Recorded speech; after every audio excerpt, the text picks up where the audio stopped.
Hello, Dr. Childress here with you again. So we have our battle plans to recover mental health as your ally, but there's more for both the assault on the binding sites of ignorance and for the assault on the APA. So let me address two issues surrounding the direct assault on the binding sites of ignorance.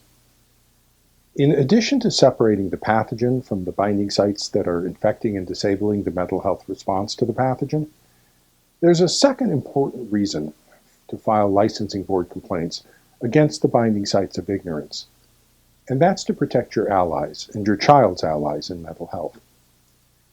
When your allies in mental health stand up and identify the pathology, they're going to be attacked by the pathogen with a licensing board complaint against them. Truth and reality are not limiting factors on the actions of the pathogen and your ex. If you're unable to protect your allies in mental health from the retaliation by your ex, why should your allies stand up to pathology if they're going to be attacked by the pathogen?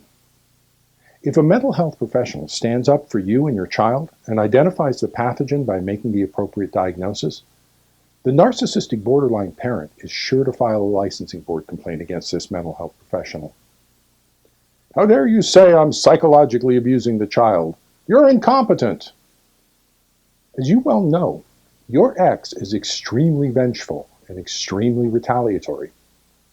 When the mental health professional penetrates the pathogen's veil of concealment by formally diagnosing the pathology, that mental health professional is very likely, at almost 100%, to face a retaliatory licensing board complaint from the narcissistic borderline parent, from your ex. In all the years I was working with ADHD, family conflicts, and children in the foster care system, I never faced a licensing board complaint. But since coming to work on parental alienation, I've twice identified the pathology to the court, and in both cases, the narcissistic borderline parent filed a retaliatory licensing board complaint against me for identifying the pathology to the court. Neither complaint came to anything because I didn't do anything wrong. But if you cannot protect me from retaliation from your ex, why should I place myself and my career on the line for you? This is important to understand. Licensing board complaints are very serious matters. You'll be threatening the very livelihood of this mental health professional. If they lose their license, their career's over. All their years of study, gone. And they can no longer support their families. So you're threatening their ability to support their families. So those narcissistic borderline parents who filed retaliatory complaints against me for identifying the pathology to the court were essentially threatening my wife and my kids, my ability to support my family. This pathogen is extremely dangerous and extremely vicious, and it doesn't limit itself to truth or accuracy or reality. Every mental health professional who stands up for you and for your child will face a retaliatory licensing board complaint and will have their career and family threatened by the retaliatory revenge of the narcissistic borderline parent, your ex. If you can't protect us, if you can't protect our families, why should we risk ourselves for you?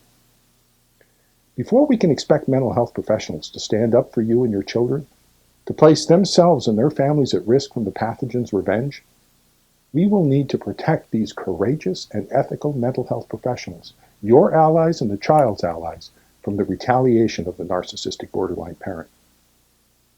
How do you protect us? By becoming as dangerous to the allies of the pathogenic narcissistic borderline parent as the pathogenic parent is to us, your allies. The first time the licensing board receives a complaint from you, a targeted parent, on the grounds of an attachment-based model of parental alienation, the licensing board isn't going to know what to do with it. When you file a licensing board complaint against a binding site of ignorance, cite as your grounds an attachment-based model of parental alienation as specified in Foundations.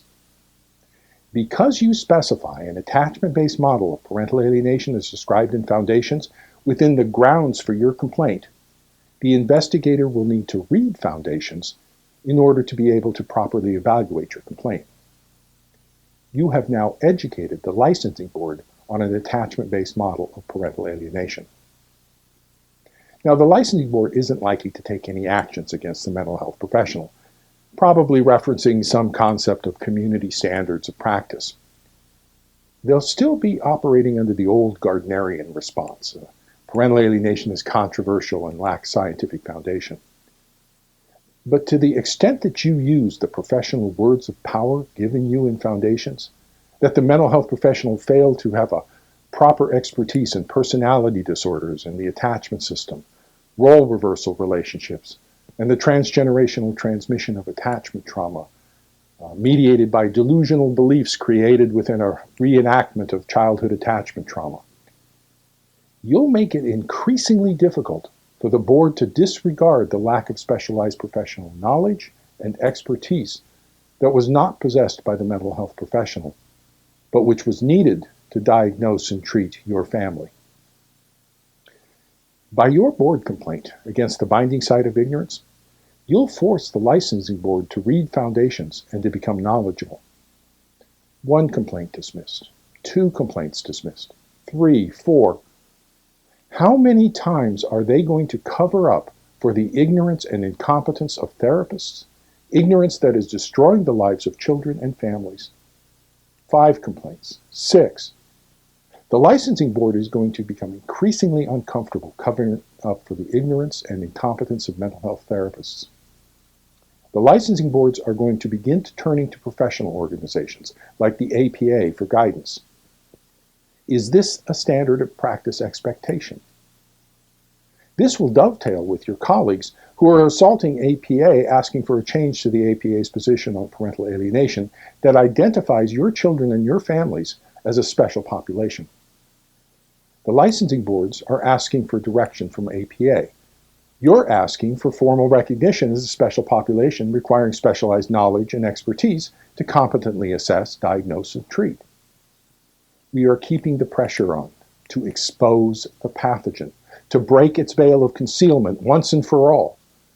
Controversy swirls. Everyone's reading foundations to be able to evaluate the situation, decide what to do. Mental health is becoming educated. We generate publicity that warns therapists that if they do not make the proper diagnosis in cases of attachment-based parental alienation, then they'll likely face a licensing board complaint from you, the targeted parents. You have become dangerous to ignorance. Into this swirling mix, your ally, your child's ally, a knowledgeable and competent mental health professional, identifies the pathogen and makes the correct and warranted diagnosis of child psychological abuse confirmed, based on the presence in the child symptom display of the 3 diagnostic indicators of attachment-based parental alienation. Your ex, the narcissistic borderline parent, will become outraged at the diagnosis and will file a licensing board complaint against the competent mental health professional, your ally. This competent mental health professional, your ally and the child's, will then respond to the board complaint with a defense based on foundations. And I'll have more on this on my website about this defense going forward. A board defense based on foundations. And by your prior board complaints against the binding sites of ignorance, you've already educated the licensing board regarding an attachment-based model of parental alienation. When the licensing board receives the defense of your ally, the courageous and competent mental health professional who stood up and did the right thing, the licensing board will fully understand the pathology. They'll review the solid documentation of the assessment and the presence of the 3 diagnostic indicators. They'll fully understand that the narcissistic borderline personality is extremely vengeful and retaliatory, and your ally, the courageous and competent mental health professional, will be protected and safe. Once the pathogen is no longer hidden beneath a veil of concealment, it loses its power, even the power to attack. Everyone sees it, and everyone understands the attack for what it is. By filing licensing board complaints against the allies of the pathogen, the binding sites of ignorance, you are serving to educate the licensing board on the pathogen and the pathology of attachment-based parental alienation, so that when the pathogen tries to retaliate against your ally and the child's ally, who courageously stands up to the pathogen and makes the correct diagnosis, the licensing board will be educated and your ally will be safe and protected. You protect us by becoming as dangerous to the allies of the pathogen, the binding sites of ignorance, as the pathogen already is to us.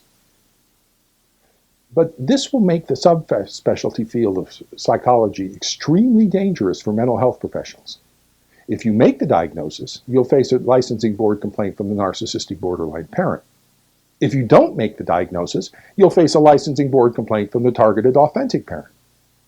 Either way, you're going to face a licensing board complaint. This becomes an exceedingly dangerous subspecialty area of practice, requiring specialized knowledge and training to competently assess, diagnose, and treat this special population of children and families. This may mean that mental health professionals will stop accepting cases, will stop working with cases of parental alienation. Good. This is exactly what we want. The mental health professionals who flee because you are now dangerous to the binding sites of ignorance, the allies of the pathogen, you have become dangerous to ignorance, and the ignorant allies of the pathogen have fled. Your allies, us, will stay. Your being dangerous is no danger to us because we see the pathogen. We know what we're doing. If the number of available therapists in an area drops from 100 to 2 because you've become dangerous to ignorance, well, that's great. We've just cleared out 98 ignorant therapists. The 2 that remain know what they're doing, and this is exactly what we want.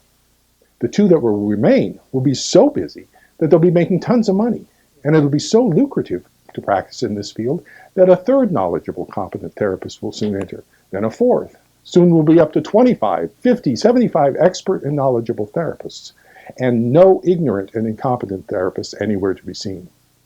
That's exactly what we want. Therapists who flee because you become dangerous to ignorance are exactly the therapists who shouldn't be working with your children and families. So if the mental health professional faces a board complaint either way, whether they make the diagnosis or not, what should they do?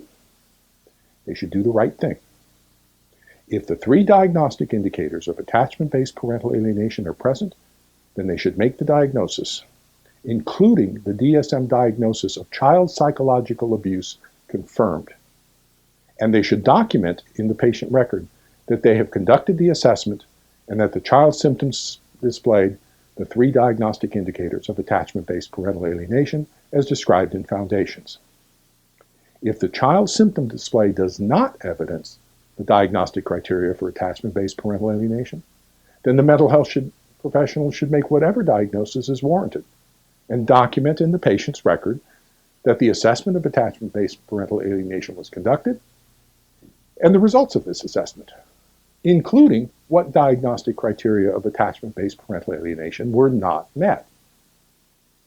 Mental health professionals don't need to make a clinical diagnosis of attachment-based parental alienation if the 3 diagnostic indicators aren't present in the child's symptom display. In about 20% of the cases coming to me because of alleged parental alienation, the child doesn't meet diagnostic criteria for a clinical diagnosis of attachment-based parental alienation. It's not parental alienation. Mental health professionals don't need to make this diagnosis if it's not warranted. All we're asking is that all mental health professionals working with this special population of children and families recognize that this pathogen exists and understand the nature of this pathogen so that they don't become a binding site of ignorance for the pathogen, who turns them into an ally of the pathology. All we're asking is for mental health professionals working with this special population of children and families to conduct an appropriate assessment for the 3 diagnostic indicators of attachment-based parental alienation, and then to document the results of that assessment in the patient record, including what diagnostic indicators were not met. If, on the other hand, the child's symptoms display all 3 diagnostic indicators of attachment-based parental alienation, then we're expecting all mental health professionals, 100% of them, to make the appropriate DSM diagnosis. And that diagnosis, that DSM-5 diagnosis, includes child psychological abuse confirmed. That's the diagnosis we're looking for, by the way. There's no DSM diagnosis of parental alienation. That's not the diagnosis we want, because no such thing exists. When the 3 diagnostic indicators of attachment-based parental alienation are present in the child's symptom display, we want the DSM-5 diagnosis specified in Foundations.